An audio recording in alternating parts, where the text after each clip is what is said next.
Bonjour Fiona. Bonjour Brigitte, bonjour Laurent. Bonjour Fiona.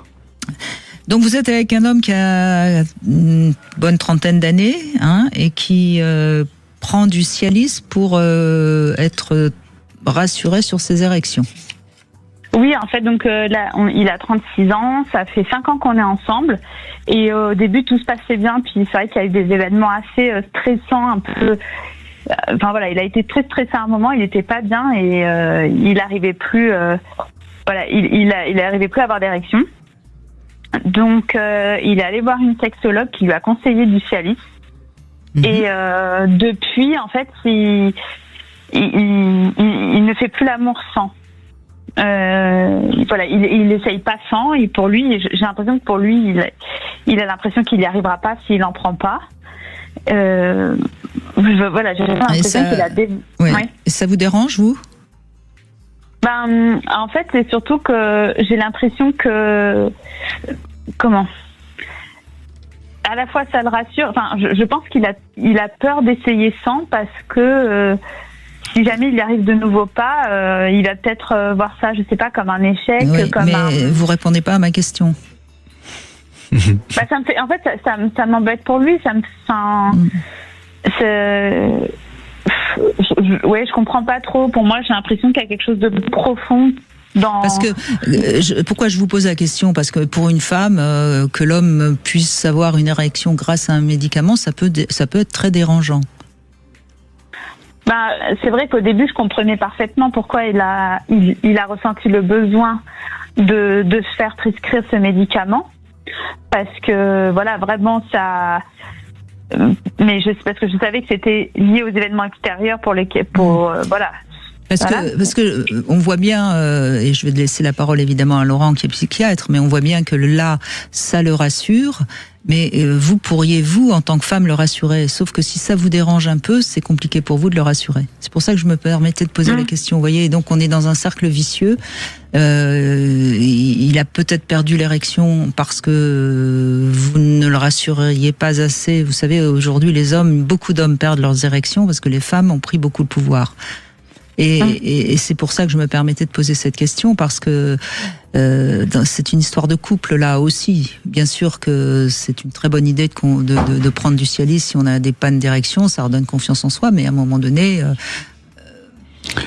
Il y a plusieurs choses dans ce que vous racontez, Fiona. Déjà, il est plutôt jeune, mais ça contre-indique pas la prise de ce type de médicament facilitateur d'érection.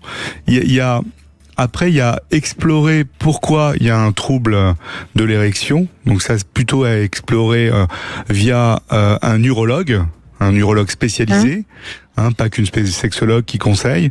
Donc là, il faut faire un bilan urologique pour voir s'il y a quelque chose de mécanique qui marche pas, ou est-ce que c'est que psychologique. Et si c'est psychologique, il faut qu'il y ait un accompagnement donc de psychothérapie pour voir qu'est-ce qui va pas dans l'estime de lui, dans son désir sexuel, dans son érection. Est-ce qu'il a des érections en dehors de votre activité sexuelle à tous les deux?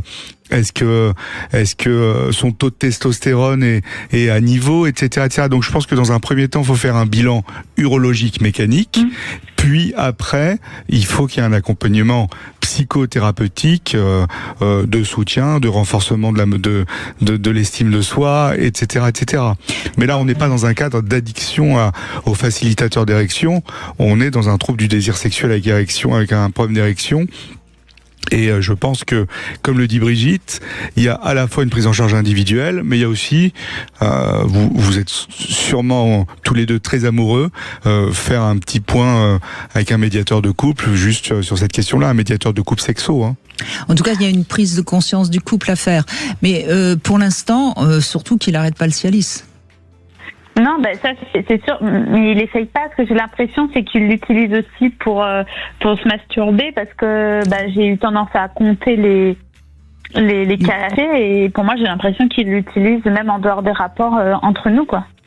Donc là, cette question-là, elle doit être abordée après avec un psychothérapeute, en fait. Mais d'abord, Laurent a raison, il faut déjà aller faire une analyse claire, faire un Doppler, et puis on verra s'il y a des fuites veineuses, par exemple, qui permet pas de maintenir l'érection, etc. Mais d'après ce que j'ai compris, au début, quand vous l'avez rencontré, il n'y avait pas de problème. Non. Bon, donc il a 35 ans, 36 ans. S'il a 30 ans, il n'y avait pas de problème. Il n'y a pas de raison qu'il y en ait à 35, 36 pratiquement. Faut voir dans son histoire. Mais au moins, ça va rassurer de savoir qu'il n'y a aucun problème médical. En tout cas, il faut faire une prise en charge médicale et une prise en charge aussi psychothérapeutique. Ça, c'est clair. Et c'est pas, quand on a commencé à en prendre, on peut quand même continuer, on peut ensuite s'arrêter et avoir de nouveau des érections de manière naturelle. Mais bien sûr, parce que si vous voulez, si on identifie un problème sous-jacent ou des problèmes sous-jacents qui peuvent être mixtes, qui peuvent être à la fois mécaniques, j'ai un problème, je sais pas, de circulation veineuse, par exemple au niveau pénis, et un problème de mon estime de soi effondrée, je vais pas assurer demain, avec un traitement bien conduit, il se sent beaucoup mieux, on arrête l'antidépresseur et il reprend le cours de sa vie sans médicaments. Et puis rassurez-vous quand même un peu, Fiona, le Cialis, s'il n'avait pas de désir, il aurait beau prendre du Cialis, il n'aurait pas d'érection. D'accord.